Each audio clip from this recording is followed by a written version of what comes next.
Nadie quiere hablar de esto, pero hay padres que abrazan una cuna y después un ataúd. Hay padres que acompañan a su hija al hospital y nunca la ven despertar. Hoy vas a escuchar a uno de ellos. Su nombre es David. Perdió a su hija Emi tras 3 meses de lucha, silencio, burocracia y dolor. Pero lo más duro no fue la muerte, fue lo que vino después. El vacío, el juicio, la tristeza y el abandono emocional. Porque cuando muere un hijo, la gente por alguna extraña razón te dejan de mirar igual. Te quieren rápido, fuerte y funcional. Pero tú estás roto por dentro. Y si eres hombre, aún peor. Te conviertes en el papá que no supo proteger a su hija, el que no llora, no habla, no se quiebra. Pero David sí lo hizo. Lloró, escribió, se quebró. Y luego convirtió ese dolor en un libro, en una comunidad, en una misión para que nadie más tenga que llorar solo. Quédate con nosotros, porque este episodio no es cómodo, pero puede salvar una vida, la de un padre, la de una familia o quizás la tuya propia.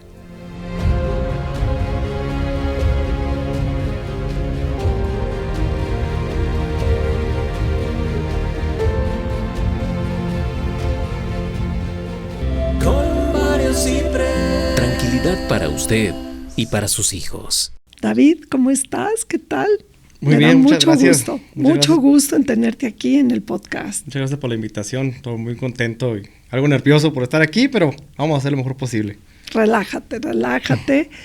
Antes que nada quiero agradecerte el que estés aquí con nosotros compartiendo esta historia tan difícil, una historia llena de tantas y tantas cosas. Hemos tenido oportunidad de trabajar, de platicar un poquito antes de grabar y la verdad es que es una historia que les va a llenar el corazón, de verdad. Esperemos que así sea. Quiero preguntarte, ¿qué sentiste, David, el día que entendiste, que viste a tu pequeña hijita y que entendiste que no la ibas a poder salvar? Pues sin duda se siente horrible, ¿no? Uno como padre hace lo que sea por cuidar a sus hijos y yo recuerdo muy claramente cuando salió ella del hospital en una caja de plástico.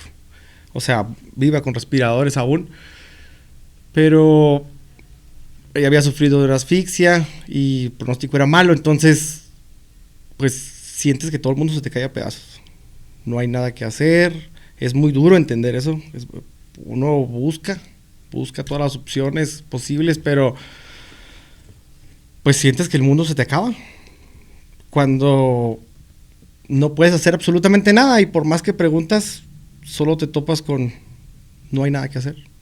¿Cómo viviste esos 3 meses en el hospital? Porque fueron 3 meses llenos de todo, llenos de esperanza, de falsas esperanzas, de diagnósticos a medias, de verdades a medias.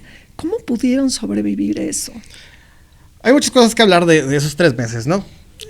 Hay cosas buenas, hay cosas malas, hay cosas que ahora las veo con mucho cariño de los primeros respondientes que le llamo yo, esa gente que cuando se dio cuenta de lo que estaba pasando llegaron a apoyarnos.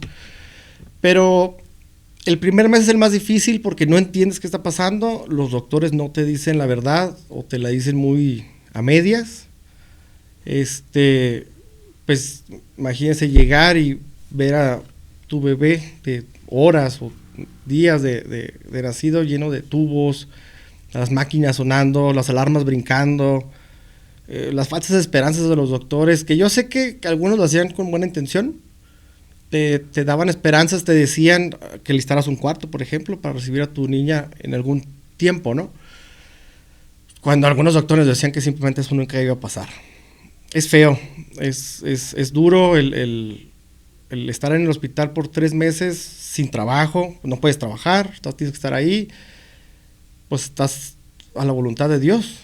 Al final de cuentas el dinero que teníamos acabó muy rápido y pues hay que gastar gasolina, hay que ir, hay que comer, nos turnábamos mi esposa y yo, mientras los niños, el niño tenía que ir a la escuela todavía, ¿no? Entonces, son 3 meses muy feos. Fueron 3 meses muy desgastantes, muy estresantes. Y llega un punto, lo recuerdo, era un día lluvioso, allá por marzo. Principios de marzo era un día lluvioso, ya no teníamos carro, ya no teníamos gasolina, ya la situación estaba crítica. Y ese día pasó algo que solté todo. Solté todo, iba yo caminando para agarrar el camión y dije que sea lo que Dios quiera ya. Ese día algo pasó que no puedo describir, solté y me quité esa carga, me quité ese egoísmo de querer controlar, de querer que todo salga bien por mi propia voluntad. Pues dije no, que sea lo que Dios quiera, y salió bien. O sea, al final de cuentas ya no había nada que hacer con nuestra niña, hablando pues cruelmente, porque el daño ya era irreversible en su cerebro. Entonces sueltas todo, se lo entregas a Dios y sales. Eso es muy sanador, el hecho de entender que el dejar ir también es un acto de amor enorme. Claro. Eso lo vivimos. Mi hija tuvo 3 paros cardiorrespiratorios. Entonces nosotros quisimos hablamos con diferentes doctores para desconectarla, porque lo que ella pasaba era puro dolor. Lo que a ella le quedaba en el cerebro eran ciertas partes funcionales que solo se dedicaban a hacerla sentir dolor. Entonces hablamos con doctores para desconectarla, donación de órganos, también queríamos, no era apta para donación de órganos. Y los doctores nos decían que la eutanasia en México no está permitida, ¿no? Entonces se justificaban diciendo que ellos estudiaron para salvar vidas, no para quitarlas. Pero ahí un doctor que creíamos que era el malo, ¿no? Al final fue un ángel ese doctor. Nos dio el consejo del RCP-3, que quiere decir que después del 3er paro cardiorrespiratorio ya puedes tú pedir que no la reanime, ¿no? Eso es algo que nos dijo. Igual no nos hicieron caso, lo siguieron haciendo. En alguna ocasión me marcaron a las 5 de la mañana porque mi hija estaba teniendo un paro, me hablaron para despedirme de ella y llegué y vi una escena que ni quisiera decirle en cámara, ¿no? Fue una escena muy, muy fuerte. Y te da coraje porque tú ya pediste el RCP-3, tú ya pediste, pues de alguna forma que te tuvieran piedad a ella, ¿no? Y no te hacen caso. Pero quiero también mencionar, hay doctores muy buenos, esto no quisiera dejarlo pasar. Cuando mi hija tenía 1 mes en el hospital, había que hacerle la tráqueo y la gastro, le llaman ellos, ¿no? Uh-huh. Para alimentarla y que pudiera respirar. Entonces yo me negué de momento, entre que no sabes ni qué estás pasando, no sabes si es irreversible, no sabes si es irreversible, todavía el diagnóstico no lo teníamos, o no se nos había hecho llegar tal cual. Y el doctor Ulises Alvarado, muy buen médico, muy humano, me dijo, dale a tu hija el tiempo que le queda de la forma más digna y limpia que puedas y disfrútela. Y le hice caso. Y pasamos, de ahí nos pasaron a un cuarto aislado donde estuvimos con ella, pues cuidándola, haciendo los cargos al 100%. Y me propuse de manera muy personal, si bien yo no sabía cuánto tiempo iba a estar mi hija conmigo, dije, el tiempo que Dios me la preste, voy a ser el mejor papá que pueda con ella, ¿no? David, dime algo, cuando mencionas que tu chiquita tenía dolor, ¿cómo sabes que tenía dolor? Cuando pues le hacían análisis seguido, había sondas, sangre que le sacaban o cosas así, ella nunca lloró como creemos que yo era un bebé, porque pues tenía ese daño en el cerebro, pero sus lágrimas escurrían por aquí, por los ojos. También cuando le sacaban sangre se miraba como, aunque muy poco, podía mover el brazo y era dolor. Ella no podía llorar, pero sentía el dolor. Las lágrimas eran de dolor. Entonces eso como padre te parte el alma. Saber que no te están escuchando y saber que nomás la están torturando, porque pues no va a cambiar el diagnóstico. El diagnóstico no va a cambiar con un análisis de sangre. Entonces, pues, te quedas nomás a la expectativa. Cuéntame cómo fue el último momento que estuviste con tu hija. Ese día nos despertamos en la mañana. Nos despertamos un día antes o dos, había sido el paro cardiorrespiratorio que le dije en la madrugada. Yo ya estaba muy molesto, yo ya quería, pues ya que la dejaran descansar, no hay otra palabra. Entonces yo llego, hablo con el director del hospital y le pido de favor que le dejen de hacer RCP, que ya habíamos tenido un acuerdo y que por qué. Entonces nos manda un doctor, para eso mi esposa me acompañó, todo fue en acuerdo. Nos ponen frente al cubículo donde estaba mi bebé aislada, que fue un regalo. Ese cubículo nos los dieron para poder estar con ella más tiempo y de mejor calidad, ¿verdad? Y pasó algo que rápido entendí. El doctor dijo, voy a quitar este medicamento que sirve para su corazón, solo voy a dejar los analgésicos. Mientras el doctor nos estaba explicando todo esto, él dejó de suministrar el medicamento. Duró 1 minuto o menos su corazón dejar de latir. Entonces yo entendí que el doctor lo estaba haciendo de esa manera, pues explicando lo que estaba pasando, ¿no? Vaya, entiendes todo el área, ¿no? Entonces, cuando pasaron esos 60 segundos y su corazón dejó de latir, me di cuenta que era puro egoísmo lo que teníamos nosotros de no dejarla ir, de que es que tiene que salir, es que todo va a salir bien. Pues no todo lo que sale bien tiene que salir como nosotros queremos, pues. Entonces le quitan el soporte de este medicamento y su corazón cayó muy rápido. Y es feo porque de alguna manera tú lo estás pidiendo, pero no porque tú lo quieras. Porque como comentamos, amar también es dejar ir. Claro. Nosotros no queríamos que eso pasara, pero no había otra opción. Y eso de que un hijo solo sienta dolor no es humano. Entonces el doctor nos deja con la bebé. Me toca cargarla después de 3 meses, ya sin latidos, ¿no? Entonces recuerdo que cuando lo levanto del cunero, pues dije, es la primera vez que la levanto en 3 meses. Porque no podías, porque tenía la tráqueo, tenía tubos, tenía esto, tenía aquello, los electros. ¿Qué sentiste en ese momento? Es una sensación extraña porque por una parte ya estás destrozado por dentro. Por una parte ya sabes que ya no hay vuelta atrás, sabes que ya se acabó. Pero por otra parte sabes que tu hija ya no está sufriendo. Entonces, sabes que hiciste lo correcto. Lo correcto sí es. Pero tus sentimientos no los puedes evitar, no los puedes controlar. Mi esposa estaba conmigo, ella estuvo con la bebé más tiempo, yo preferí salir. Hay que hacer lo absurdo de la muerte, todo el trámite. Resultó que en todos estos 3 meses que estuvo no tenía acta de nacimiento. Por lo que usted quiere y guste. Entonces... No tenían tiempo de pensar en pues eso. No, aparte salimos del hospital, una clínica privada, los niños anteriores nos las dieron ahí. Entonces pensamos que iba a pasar lo mismo. Y no. En lo que tienes que vivir tu duelo y tienes que preparar todo un velorio, también tienes que preparar los papeles. Pero fue un trámite fácil de hacer porque mucha gente te ayuda, ¿no? La burocracia se acaba cuando hay algo real fuerte.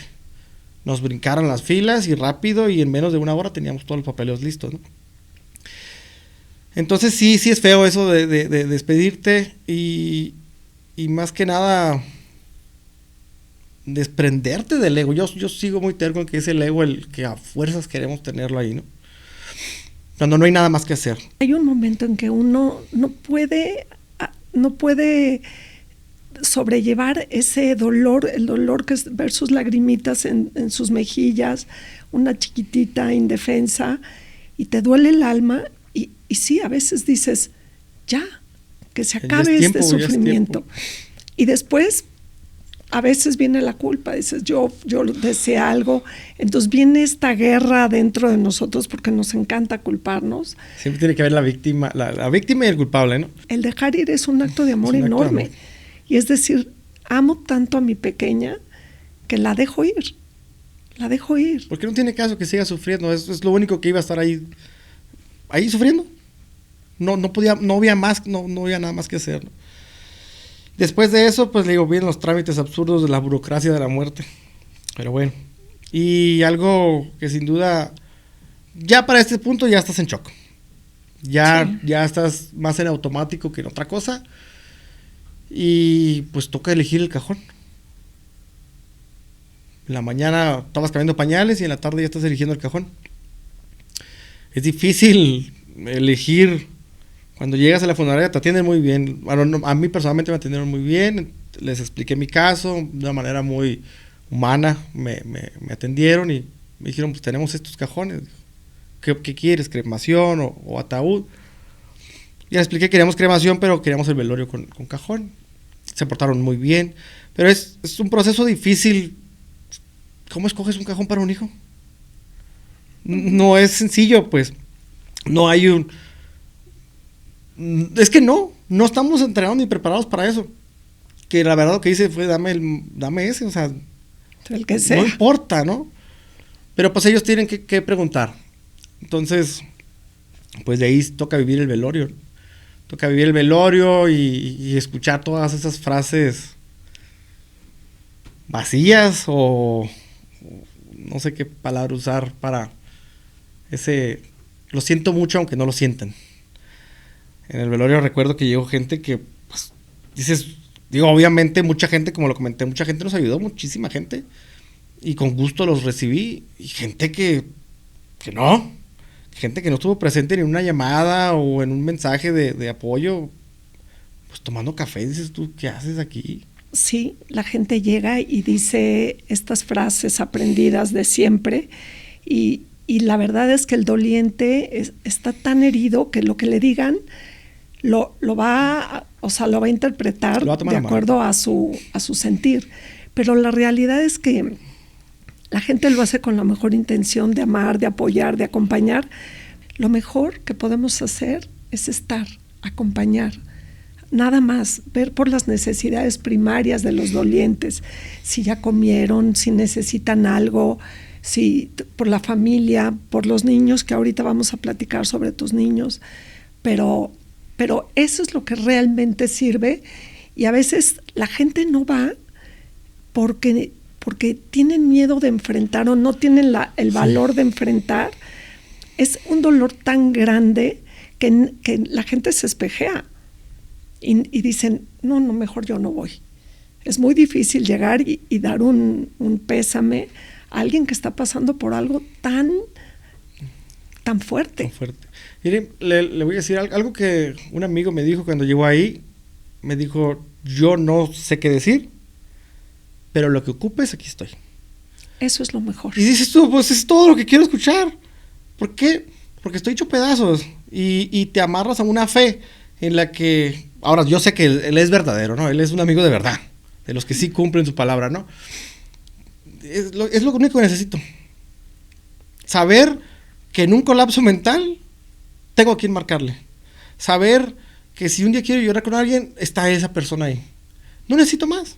No necesito una frase aprendida de internet, no necesito nada de eso. Necesito saber que no estás solo. Claro. Eso es todo.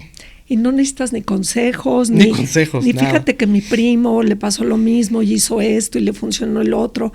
Hay momentos para todo y en el proceso del duelo creo que hay que ser muy respetuosos, muy empáticos de no decir más. Ahora sí que menos es más. Menos es más. Y dime algo, ¿recuerdas alguna frase o algún comentario que te hayan hecho que de verdad fue totalmente absurdo? Sí, claro. Claro, son dos. El más chutado de todos, ¿no? Dios le da sus peores batallas a sus mejores guerreros, ¿no? Chale, ¿no? Sí. Ese es el peor, para mí ya ese es el peor. Y el otro fue luego haces otro hijo. No, bueno, ese está peor. Dices, ¿cómo respondes, no? Pero, bueno, esos dos consejos son los peores que escuché, que hasta cierto punto sí lastiman. Sí lastiman. Lastiman más que el que me dio las gracias o las felicidades. ¿Cómo abordaste este tema con tus hijos? A mí me tocó, bueno, yo lo elegí, sinceramente, yo elegí el hablar con mi hijo, el ¿Cuántos mayor. años tenían tus hijos? Él en ese tiempo tenía 6. Acaba de cumplir 7. Y mi niña estaba muy chica. Mi niña tenía 1 año, 11 meses con 30 días, porque al día siguiente fue su cumpleaños. Entonces con la más chica, no hablé, sinceramente no hablé con la más chica. Lo que hice fue traje al mayor. Él nunca se quejó, es un niño muy fuerte, nunca se quejó. Nunca hubo un reproche o reclamo por dedicarle más tiempo al hospital, en este caso su hermanita. Él esperaba con mucho amor a su hermanita, él ya tenía planeado qué juegos le iba a enseñar. Es un buen hermano. Entonces, le hablo para que venga al cuarto y así fue, así como se lo voy a decir, así fue. Le digo, mijo, tu hermana, tú sabes que ha estado muy enferma, tú sabes que tuvo un problema desde que nació y ya no está con nosotros. Y ella no va a estar y no va a llegar a la casa. Ella ya no, simplemente ya no va a regresar. Entonces sus ojos se pusieron cristalinos, no lloró como tal y me pregunta, ¿ya no vas a ir al hospital entonces? Y le digo que no. Entonces dice, bueno, por una parte dijo, porque ya estábamos muy solos. Te hace pedazos que te digan eso. Te hace pedazos porque eran 12 horas yo con mi niña y cuando yo salía entraba mi esposa. Entonces, así fue y así tenía que ser. Le dedicamos los 3 meses que tuvimos a nuestra hija al 100% y sí es cierto, descuidamos un poco a ellos, ¿no? Estaban con los abuelos, no estaban tampoco descuidados, pero pues sí nos extrañaban como tal. Entonces sí sufrió, yo supe que estaba llorando, se aisló y se puso a llorar, no quiso hablar con nadie, y el día del velorio él por su propio pie se acercó con su hermanita y decidió comprarle flores. Es un niño muy fuerte a pesar de que está muy chico, pero lo entendió lo que era la primera vez que él tenía un contacto cercano con la muerte, ¿no? Él nunca le había tocado despedir a nadie ni saber que alguien se había ido, ¿no? Pero lo entendió perfectamente. Y la niña es muy chica, con la niña nunca hemos hablado, ahorita ya tiene 3 años, nunca hemos hablado de esto con ella. Y de ahí precisamente todo ese tipo de cosas es que decidí escribir este libro. Después de una pérdida de este tamaño, después de un dolor tan grande, uno se pregunta, ¿y qué sigue? ¿Cómo puedo integrar esto a mi vida? ¿Cómo voy a poder seguir adelante después de esta pérdida? Sientes un vacío, sientes una tristeza, pero hay un momento en que algunas personas deciden no quedarse en la conmiseración y en decidir en salir adelante, en hacer algo para salir adelante y dar el paso hacia el camino de la resiliencia. ¿Cómo fue este paso? Este primer gran paso. Pues todo empieza en la depresión, ¿no? Curiosamente empieza en la depresión. Ya habían pasado algunos 8 meses de lo de mi niña, de la pérdida de ella, cuando pues el estrés me pasó factura, ¿no? El lado izquierdo no tenía fuerza en la mano, no tenía fuerza en la pierna, mi memoria empezaba a fallar. Voy con un neuropsiquiatra porque mi mamá me llevó con él, porque ya me miraba mal y yo ya tenía pensamientos malos. Estaba en un proceso complejo. ¿A qué te refieres con pensamientos malos? Pues de salir del juego. Ideaciones suicidas. Sí. Entonces me llevan a este psiquiatra y me dijo algo que esa es la primera parte de lo que cambió todo. Fue una frase tan simple.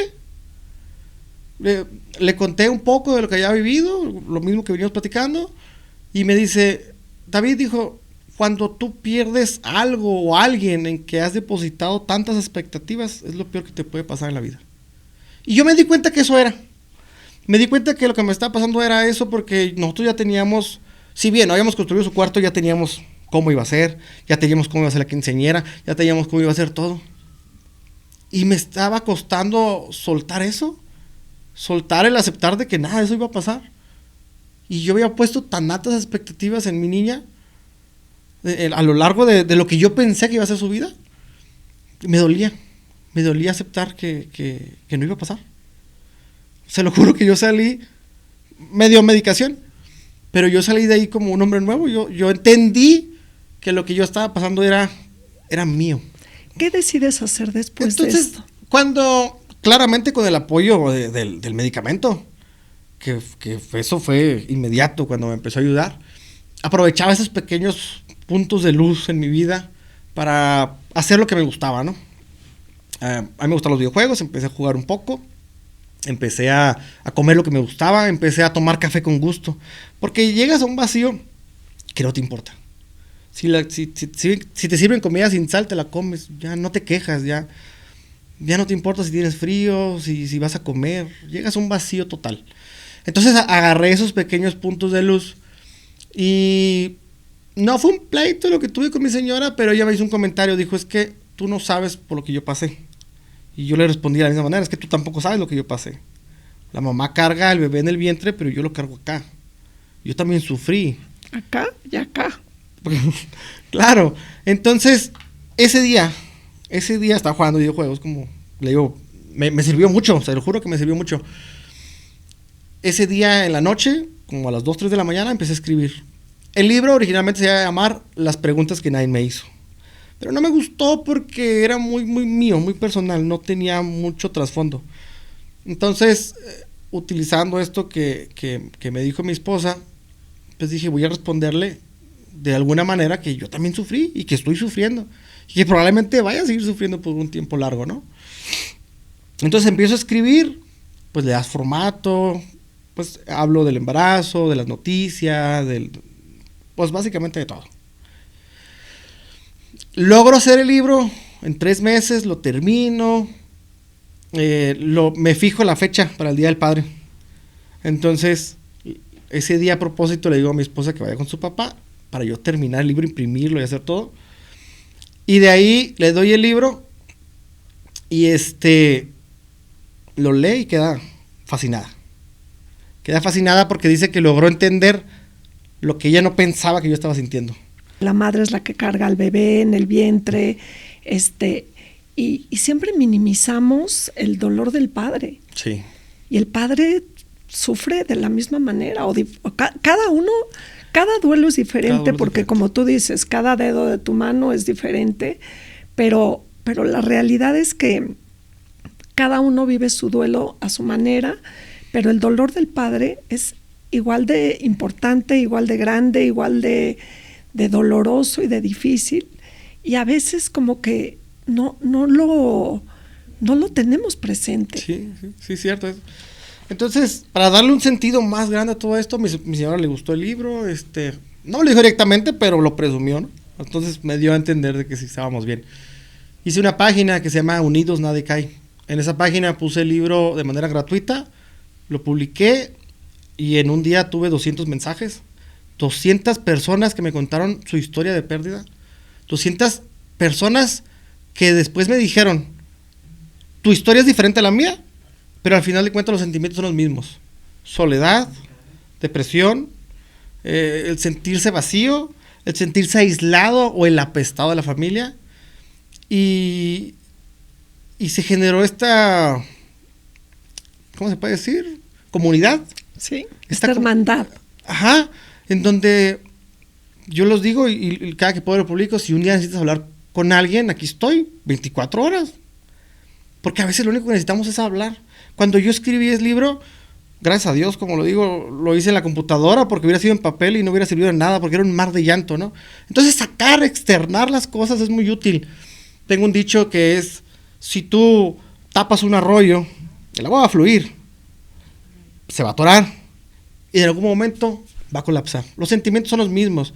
Si tú no encauzas tus sentimientos de poquito en poquito, con ayuda profesional, tanatóloga, psicóloga, psiquiátrica, lo que tú requieras y te caiga mejor y te ayude a tu proceso, si no lo haces, pueden pasar muchas cosas. También para enfrentar el duelo hay que ser muy valiente, para verlo de frente y asumir nuestra pérdida. Es un acto de valentía. Entonces hay muchas personas que no están listas y prefieren mejor meterlo abajo del tapete y hacer como que no pasó nada, se van a trabajar y todo sigue igual. Pero hay algún momento en que el duelo, si no es trabajado, detona. Y así como este arroyo que platicas, así es. A veces con la pérdida más mínima se detona así una reacción descomunal que no entendemos y realmente a veces son duelos acumulados que no Sí. hemos trabajado. Sí. Entonces, lo que más yo también quiero recomendar es que abracen su dolor, que le pongan nombre a sus sentimientos, a este cúmulo de sensaciones, de sentimientos, pónganle nombre, honren su pérdida, tómense el tiempo para asimilarlo. ¿Cuántos hijos tenías? Pues yo tengo 3. Claramente tengo 3. Nunca he dicho que 2, ni me atrevería, ¿no? Pero sí existe ese ahí medio raro cuando tú hablas con alguien y te pregunta ¿cuántos hijos tienes? Dices 3. La segunda pregunta que siempre te vas es ¿cuántos años tienen? Entonces cuando yo digo, no, pues 8, 3 y pues una bebé que falleció, la gente es como si se le transformara la cara, como que ya sienten, dice, lo siento mucho, no sabía, pero no pasa nada, o sea, no tienes por qué sentirlo, no fue tu culpa, o sea, es algo que está en mi historia y que no voy a ocultar. Tampoco voy a decir, nomás tengo 2 hijos para no hacer sentirme a la otra persona. No, tengo 3. Claro. Tengo 3. Y hace falta mucho la cultura de ser empático con el otro, entender que la gente se puede ir en cualquier momento, ¿no? Tenemos la idea de que, pues, esta idea de que vamos a morir de viejitos, pero la realidad, si entendiéramos esta parte de nuestra finitud, viviríamos la vida muy diferente. Claro, valoraríamos más cosas. La gente de la comunidad que se acerca a mí dice, es que, ¿por qué no la abracé más? Pues porque no sabías que iba a pasar ya, ¿no? Es que me hubiera gustado decirle a mi hijo que lo quería mucho. Y le digo, ¿pero tienes más hijos? Sí. ¿Y ya les dijiste que los quieres mucho a ellos? O sea, no, tenemos que hacerlo diario. Diario tenemos que valorar nuestro día. Diario tenemos que decir a las personas que queremos que las queremos. Y diario, pues, hacer lo que nos gusta. Hasta donde se puede, pues. Para no cargar con pesos que ya después es si hubiera. Y no se puede. El hubiera no existe. No existe. Lo que fue y no lo podemos cambiar y el pasado es pasado. Y también, por otro lado, a veces tampoco hay un manual Claro. instructivo de padres, de cómo ser padres. Entonces, a veces, de verdad, hacemos lo mejor que podemos con lo que tenemos. Este es el libro que escribí para honrar la memoria de mi hija, ¿no? Más que nada es honrarla, el que, si bien su paso por este mundo fue muy fugaz, dejó una marca bastante grande, ¿no? ¿Qué les dirías tú a un padre que está viviendo, a un padre, a una madre, que están viviendo por una situación similar a la tuya?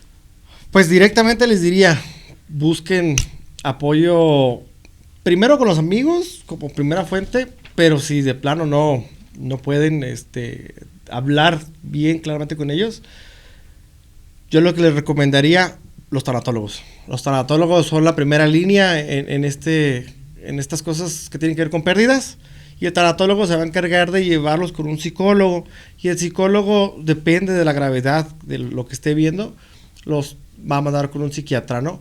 Todos trabajan en conjunto. Digo, yo no soy especialista en la salud, simplemente les estoy contando la historia que yo pasé, cómo viví, cómo enfrenté cada momento, y el mejor consejo que les puedo dar es vean por su salud mental, tienen que buscar ayuda. Y es bueno creer que podemos solos, pero pues es mejor hacerlo de la mano de un profesional. El porcentaje de matrimonios que se separan después de estos padres despojados, como se les llama cuando pierden a un hijo, un gran porcentaje se terminan separando. Sí. ¿Cómo sobrellevaste esto con tu esposa? Es difícil porque cada quien se aísla. Cada quien vive su duelo de distinta manera. Entre fácil y difícil, porque yo me aislé, ella se aisló, pero algo que nos ayudó mucho es que como todo siempre fue en común acuerdo, desde la primera decisión hasta la última, no nos podemos echar la culpa. Entonces, pues también tenemos otros 2 hijos que requieren todo el amor, y es mucho escuchar. La mayor parte del secreto para salir adelante es escuchar. No dar consejos, no dar opiniones. Escuchar lo que usted me quiera decir.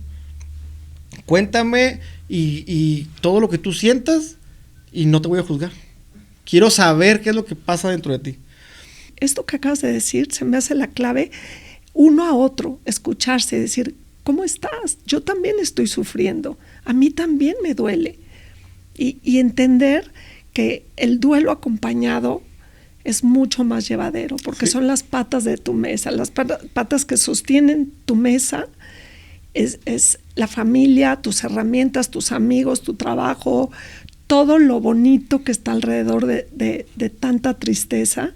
Eso es al final lo que te saca adelante y es la gasolina para seguir la vida. Hay historias que no se escuchan porque duelen y hay hombres que no hablan porque nadie les enseñó a llorar. David lo hizo porque no solo perdió a su hija, perdió la idea de control, de justicia, de lógica. Y en ese derrumbe eligió transformar el dolor en legado. Porque el amor por un hijo no se apaga con la muerte, se convierte en palabras, en abrazos que sanan a otros, en comunidades que salvan, que sanan. Hoy no hablamos solamente de la muerte de una bebé, hablamos de todo lo que el sistema no te dice, de la soledad brutal de los padres en duelo, del juicio silencioso, del duelo sin nombre, pero también hablamos del amor que no muere, del poder de hablar, de compartir, de decir, a mí también me duele. Si tú que estás escuchando este podcast has vivido una pérdida, o si conoces a alguien que está viviéndolo en silencio, cargando con lo impensable, no lo dejes solo. Mándale este episodio, escríbele, abrázalo, o simplemente quédate cerca, porque a veces lo único que salva es saber que alguien más está contigo y elige seguir al lado de ti. Y si tú necesitas apoyo, claridad o apoyo, escríbenos la palabra paz. Nosotros no vendemos esperanza, la construimos juntos, porque una pérdida no se supera, pero se puede aprender a vivir con ella. Si no, camina solo. Recuerda, la paternidad no termina con la muerte y el amor tampoco. Mi nombre es Karen Béjar y nos vemos en el próximo episodio.